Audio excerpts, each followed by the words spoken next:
Hi guys, welcome back to Title Sports Network. I'm Kaz Crossley. Today I'm really happy because I'm in familiar territory of South London. We're at Great Britain Top Team and joined with Nathaniel Wood. How are you doing, Nath? I'm very well, thank you.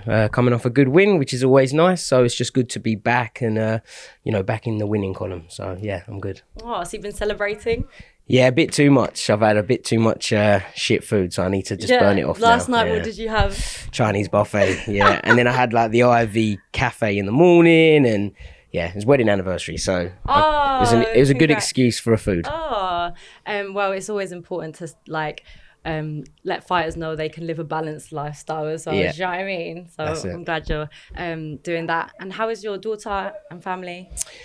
Daughter's well, like she's happy in herself. She has got some health complications and, she's got some issues coming up. She's not putting on enough weight. And at the moment, they're saying that they might have to put a feeding tube in. And oh, really? Yeah, so if I'm honest, it's like she's fine, but she's not quite fine. We do have some health issues. But if you see her, she's the happiest little baby. You wouldn't even think there's anything wrong with her. So other than the hospital saying, we need to do this, we need to do that, life's good. But obviously with the hospital keep pestering us in a way, they're like, they're booking in appointments, cancelling them the day before, and that's always frustrating. So it's mentally a bit draining, but obviously when I'm with her, she's the happiest little baby you'll ever see. You wouldn't think anything's wrong with her. So she's at home at the moment. Yeah, life's good, but there's a few pending things that are like, they do sort of in the back of your head have a little bit of worrying. And it must be hard for you to juggle that and then like the fight life. Yeah, so even now getting dates, I'm like, right, I want to fight soon.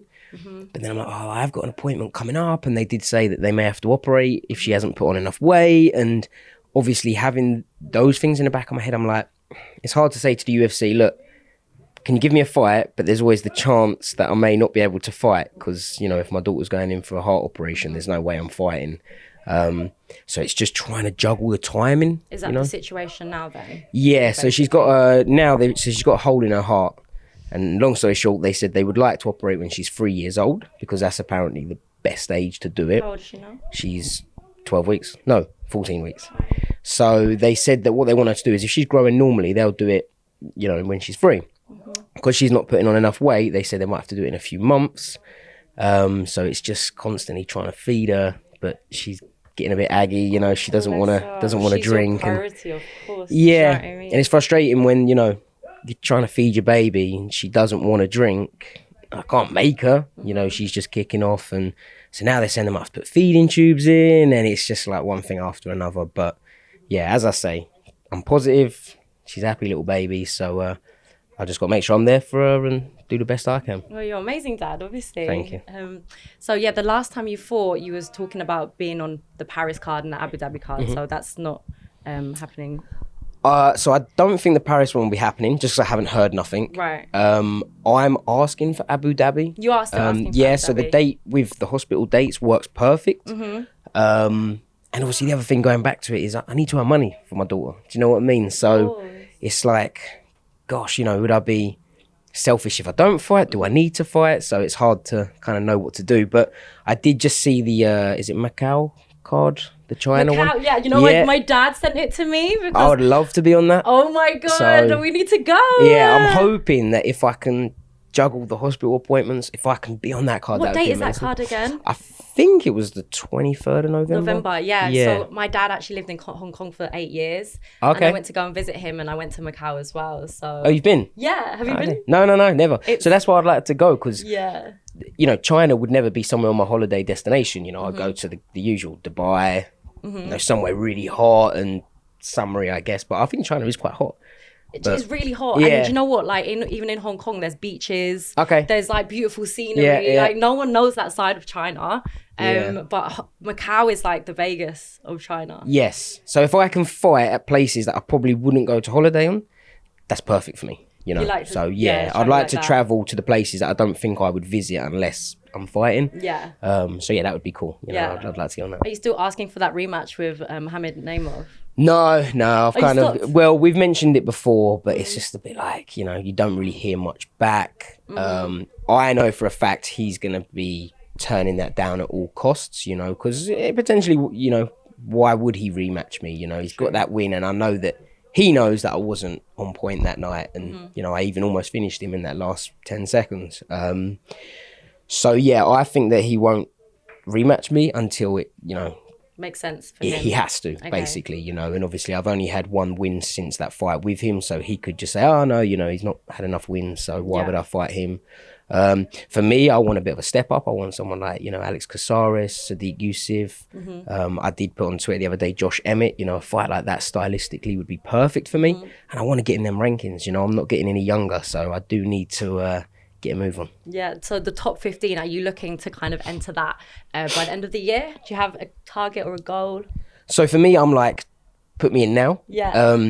It's just obviously finding the opportunities, because I think a lot of them top 15 are booked. So it's like, right, you know, you got to juggle the fights, and, you know, number 15 probably wants someone that's ranked higher, and then number 10 wants someone ranked higher. So it's just finding someone, a bit like Corey Sanhagen, who just fought Khabib's cousin, Umar Nurmagomedov. You know, you need someone to give you the opportunity almost, you know. So I'm like, hey, you know, Josh Emmett, I think he's ranked 7th. Why would he fight me? But, you know, he's getting on a bit. I think he's 39. So I can't imagine the UFC are going to give him too many people above him, because, you know, you're kind of coming out of your career now. Well, it does happen, I guess, when Ian Gary took the MVP fight. Like, people saying you didn't need to take that fight, but yeah, it still paid off for him. So yeah, of course, everyone wants to get to the belt. So usually everyone wants the guy above, and everyone in the UFC is dangerous. It's like a game of like chess. It's very calculated and political, isn't it? Like I didn't realize before I got into this sport like how kind of deep it does go. It's the politics side that I don't enjoy.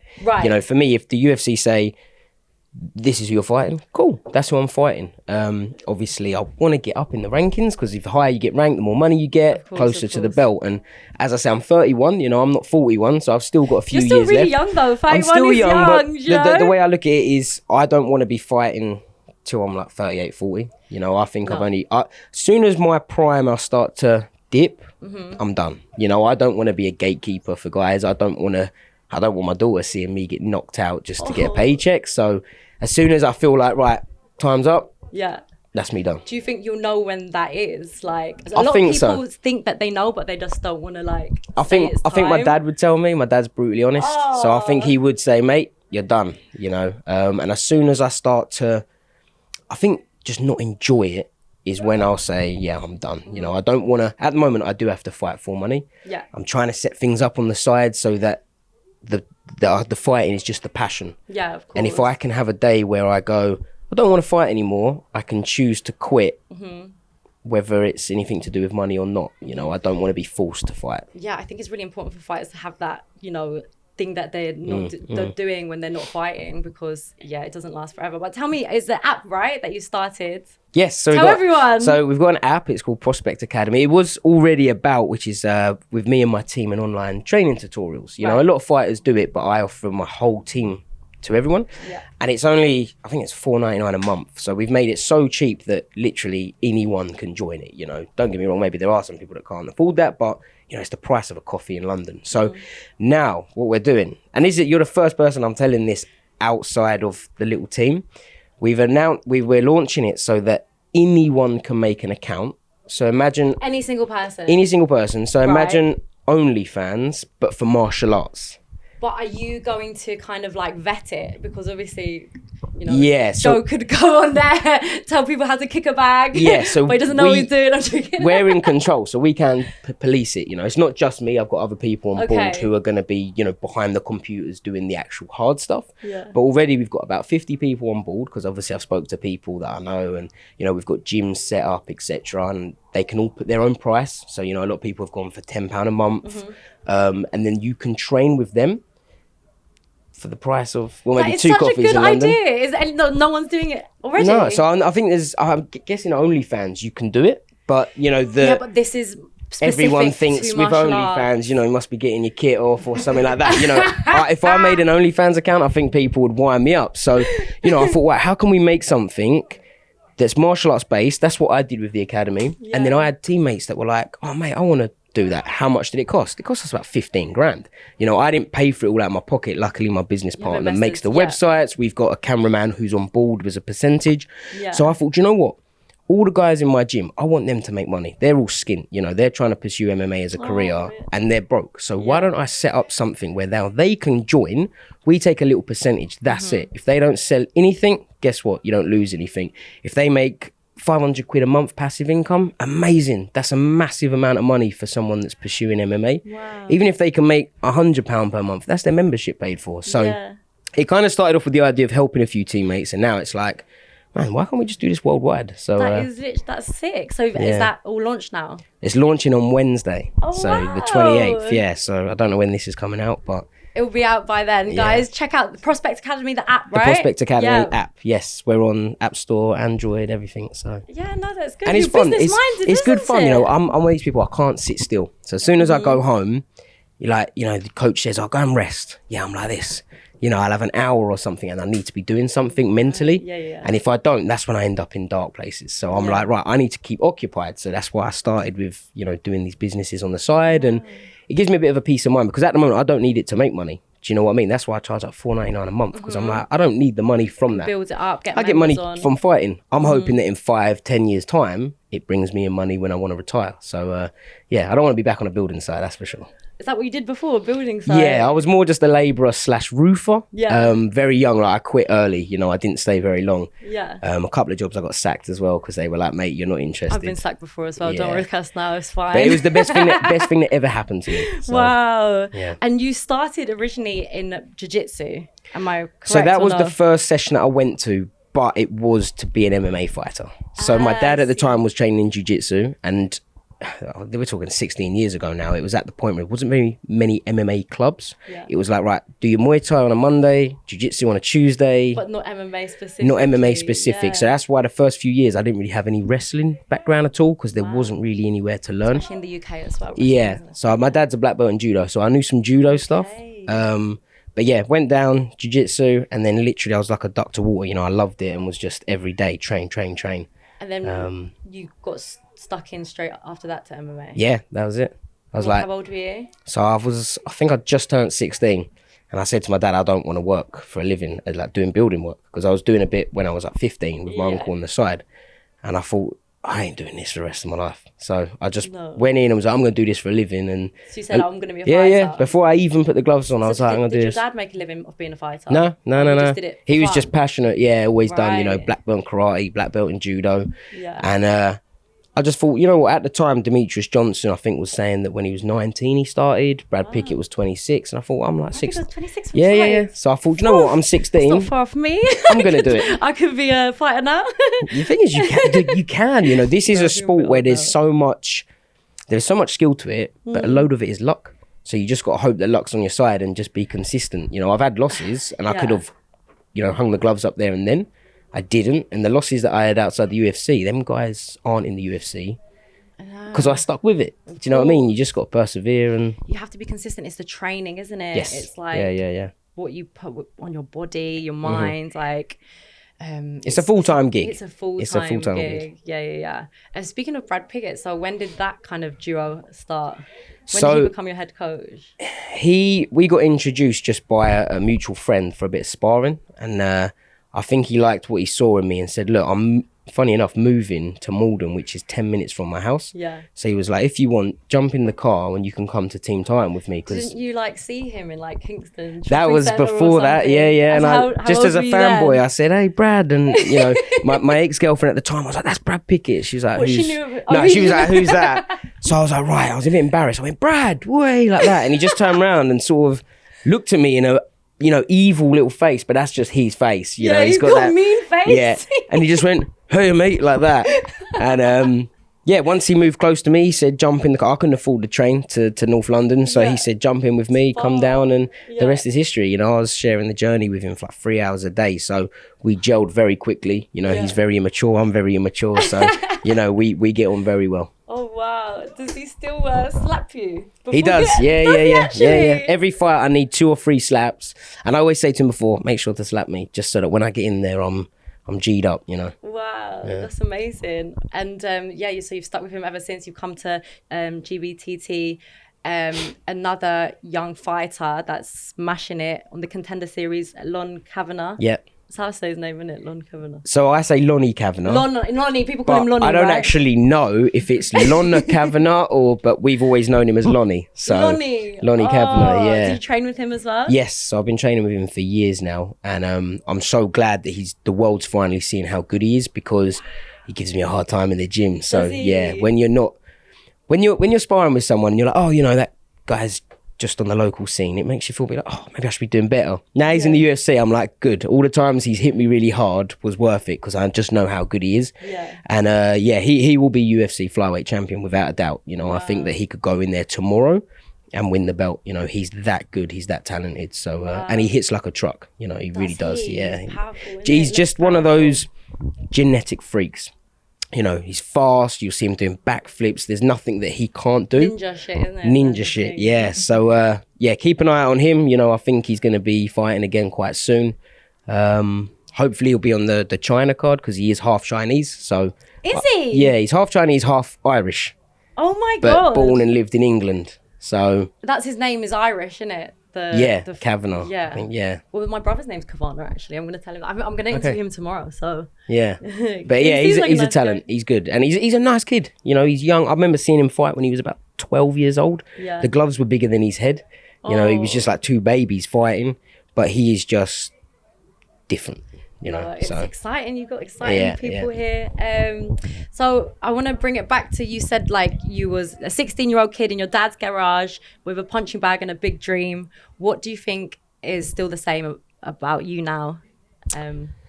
So the dream's still there. I still want to be UFC champion of the world. That is the goal. I want the belt around my waist. I do believe that I'm good enough to get there. I just believe it is getting the opportunity to get there. Obviously, there's a lot of other guys that want the same thing, that train just as hard, and it is sometimes luck.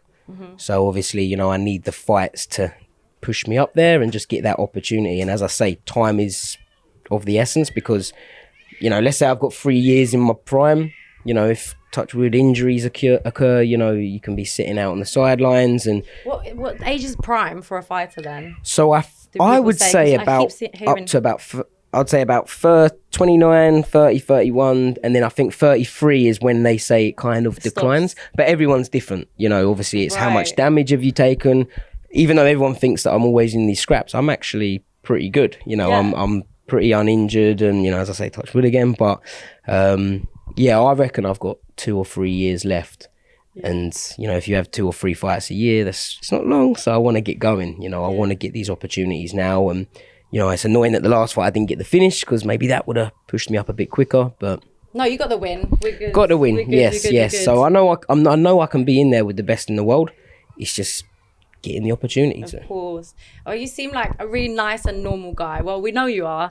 And another nice normal guy as well is Tom Aspinall. Yeah. But he's done with being the nice guy. Have you seen he's been calling out for John Jones? Yeah, I think he's getting a bit frustrated. So I would be getting frustrated as well, So good on him. I think that's what he needs to be doing. Do you think, like, as a fighter, you need to be more worried about, your online presence and, like, calling people out and having the trash talk and being kind of dumb? Like, Marab would posted his cut. Yeah. We went live with his cut. I think Dana was a bit fuming about it. Yeah. Like, do you think it matters? Like, it do does. you sometimes feel pressure that you need to be more bad guy? It does. A lot of people say to me, mate, why don't you start talking like Paddy? Why don't you start talking like McGregor? And if I'm honest, I can't. It's just not me, and there's nothing more cringe than when someone forces it. Well, people can see through it, isn't it? Yeah, to me, the ones that force it, like the Colby Covingtons, and I do not want to be hated to get my name out there. Does that make sense? Yeah. I just want to be me. Yeah. And I would like people to go, what a nice guy, just a normal guy. Now, I like to think that if everyone's doing this trash talking thing, no one's genuine anymore. So I'd like to think that, like when GSP was humble, normal himself, or I'd like to think that was himself anyway, people respect that. 100%. Because if there's 100 McGregors, if there's 100 McGregors, then it's like, we don't need another one. Yeah. And that's what I say to my friends, they're like, why don't you be like Paddy? They don't need another Paddy.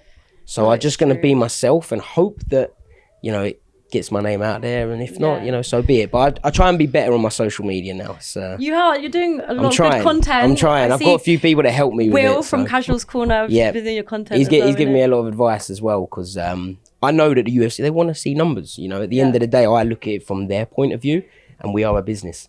So yeah, you can be the best fighter in the world, but if you don't put bums on seats, unfortunately, you're not going to get them opportunities. You're not going to get the money and the sponsors that come with it. So I'm doing my best. I think the one person you did have a little altercation with is Laurent Murphy.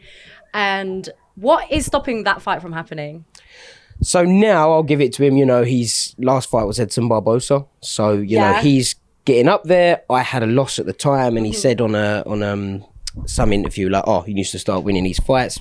All right, you've got me on that one. You know, I get it. You're not going to fight me on a loss when you're on a win against Barbosa. So obviously I've just got the win against Pineda. He's now matched against Dan Ige. So of course, you know, I get it. You know, I'm not going to sit there and call you out when you've got a guy that's in, I think Dan Ige's ranked in the top 10 or just under. For me, if one of those guys pulls out, if Dan Ige pulled out, put me in. You know, that's what I would like. And I don't see why he would say no to that. But yeah, it all started from like nothing and just kind of escalated, you know. But what did it start from on Twitter? We was meant to fight. We was all cool. Like, oh yeah, I remember that. Yeah, and then I literally, because I had to pull out, I sliced my knee open, and you know, I think I put on Twitter. I didn't at him or anything. I just put gutted, couldn't be fighting. You know, I was ready to put on a masterclass, or I was going to put on something like really that. Really trash talk. But it wasn't even trash talk. He got the and atted me and put like, I don't know, laughing face or whatever, and then it kind of just went from one thing to another and escalated, and then it got quite like personal. And then it's kind of died down a bit again. We bumped into him. We bumped into him, yeah. And that's the thing that made me laugh. You know, everyone was saying, I saw something where he said that I can't remember the exact words, that he stuck it on me or he put it on me. And he said something to you because if like he just carried on walking, you wouldn't have said anything, but you was chatting shit on Twitter. No. See, that's not what happened. He walked past me and come up to me, and I think he said, he sort of smiled and said, oh, so what are you saying then? Or something like that. What are you saying then? And then as you can see in the camera, I stood there. We had a bit of a debate. Wasn't heated as far as I was concerned in the slightest. And then eventually he spins round and presses the lift button. So I'm like, hold on, that's not sticking it on me. Do you know what I mean? I'm like, I was standing right in front of you. You're the one that got in the so lift. You're saying he ran away? Maybe ran away, I don't know. But no, like I'm sitting there thinking, hold on, that was, as far as I was concerned, just what are you saying? And this is the situation. I said to him, I want to fight you. Yeah. And then I think he said, oh, let's do it then. And that was kind of it. And then obviously, you want to fight you in the cage? Yeah, of course. Yeah. So I'm like, obviously I want to get paid to fight him. I'm like, if all of a sudden there and then he wanted to have a fist fight, we can if you want. I'd rather get paid for it. Do you know what I mean? Because there is actually nothing personal from me on it. You know, this is a fighting game. We literally get to put the gloves on and fight. So, you know, even the other day with the Mokaev and Manel stuff, I thought that was crazy because I'm like, guys, in like 2 days, you are fighting.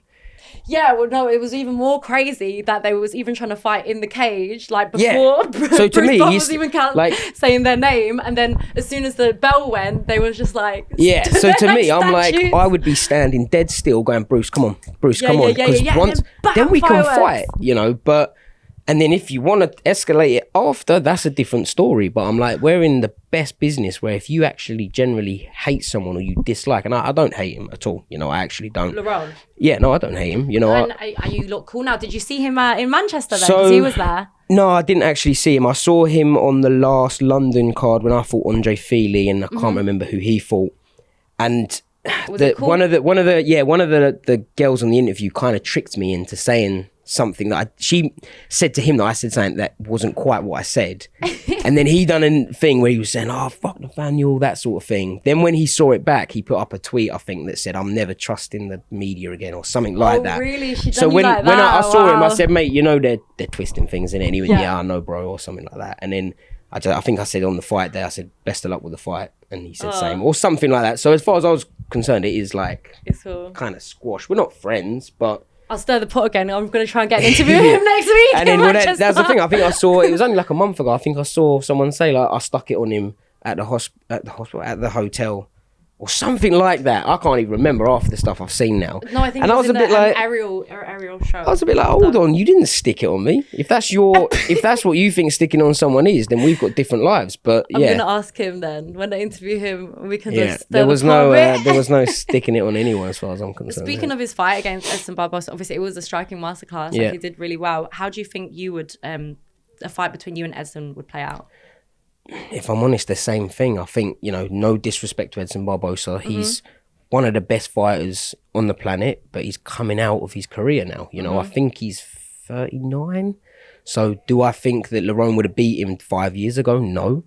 I think I would have done the exact same thing. If I'm honest, I think I would have done it better, you know, and I'm probably going to get stick for that because apparently I can't, you know, boast about my skill set, but I generally believe that, you know. MMA maths doesn't work. So when people say, oh, but you got rocked by this guy and that guy, doesn't work like it don't work like that. Yeah. So, you know, stylistically, striker v striker, I think I would have done very well. But you can only talk until you actually get to fight. So that's why the whole stuff with Lerone, I wanted to fight because I want to prove, you know, who we think's the better fighter. There is only one way to prove it. So yeah, we're in the best sport for that. So yeah, I'd like to think that I'm going to back up my words. That would be exciting. Another thing I was going to ask you about, you speak really openly about having OCD.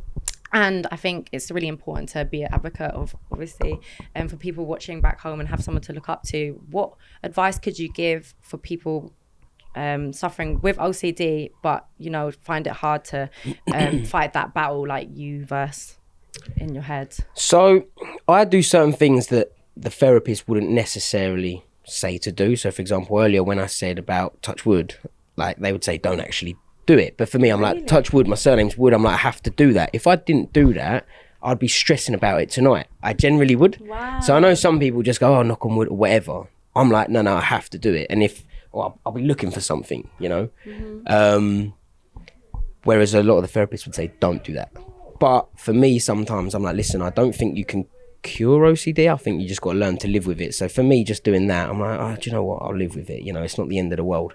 I would definitely say speak to someone if you haven't got someone to chat to, because when you openly chat to someone, it makes life so much easier. It really does. You know, in your own head, you can be thinking the worst things, and then when you say it open to people, it's pretty easy, if that makes sense. Or you know you're being ridiculous.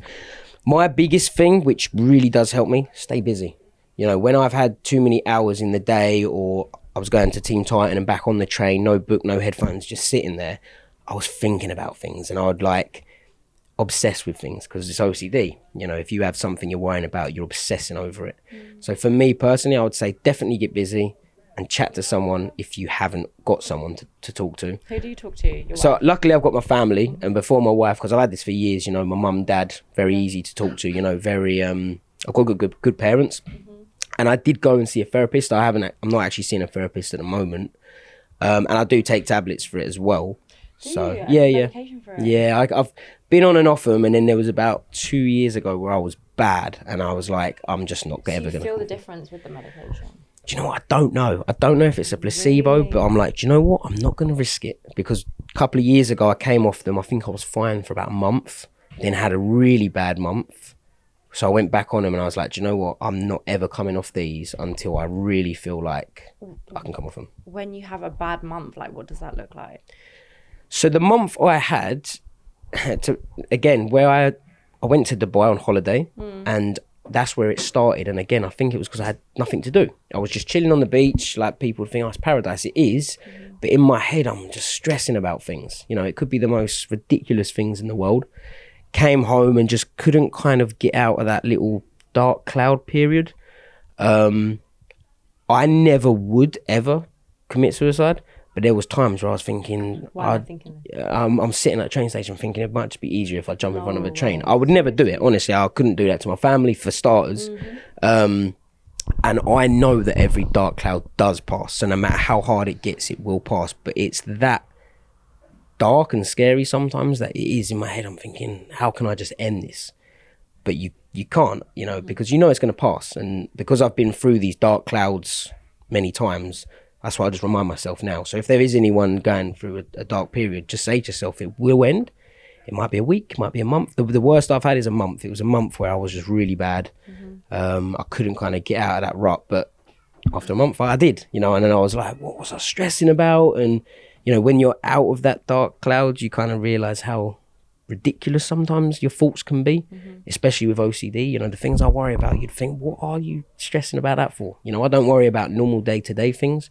I'll be worried about things that aren't like no chance of even happening. Really? Yeah, but you just can't help your brain obsessing over it. So now, as soon as I feel like a bit of that coming, get busy, do something. I might even go and go-karting or just something that will take my mind off things. And usually I can stay out of that kind of dark period. It's funny you say that you notice it and then you literally like make an effort to but I think let it consume you. If I didn't have almost like the experience that I've had, fuck, you know, it could be so confused now, you don't know what's happening. And then when I was in that dark period, I'm like, now I can kind of understand why people are suicidal sometimes, because if I didn't have someone to talk to and I didn't know what I was necessarily going through, and I'm just in this dark period, and you think, if this is me for the rest of my life, I can't do it. But now I know, I'm like, it's going to end, you know, I'm going to go into a better period and the dark cloud's going to pass, and you just got to stick with it and be strong. No, definitely. We're happy that you're in a better place now. Thank you. And I think that's really good advice, to be honest. Another thing I wanted to get your opinion on, they've announced 308, ILIA TOPURIA, Max Holloway. How do you think that fight's going to go down? So I think ILIA TOPURIA is going to do it. But How? I think he's going to decision him. I think he's going to outskill him for the whole fight. If I'm honest, I sound like a bit of a fanboy here, but I just think that. But there is always the chance, I think, that Max can knock him out. And a lot of people think I'm crazy. They think the opposite. I don't. You know, I think Max can be very... Obviously, we've seen ILIA TOPURIA get dropped by Jai Herbert.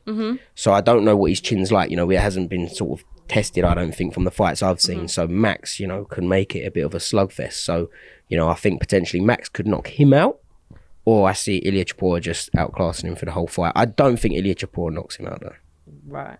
He reckons that he will. Yeah. Quite early on. I don't think so. I think if they... He's never been knocked out before, right? Max, no. I think if ILIA TOPURIA... I think his best ways of winning is not getting into a slugfest with Max. You know, I think he's the more technical, skillful fighter. So I think it'll be silly for him to... You know, if Max does that in the middle and just... I think he's better than that. So, yeah. That's my opinion. What do you think? I think ILIA as well. Yeah. I love Max. I do love Max. But I just think that it's time for he's quite young, do you know what I mean? Yeah. I just think he's more skillful, I think, but it's MMA. It's MMA. It's 4-ounce glove, you know? So a lot of luck involved. Thank you so much, Nate. And absolute pleasure. Looking forward to the rest of your fights and career.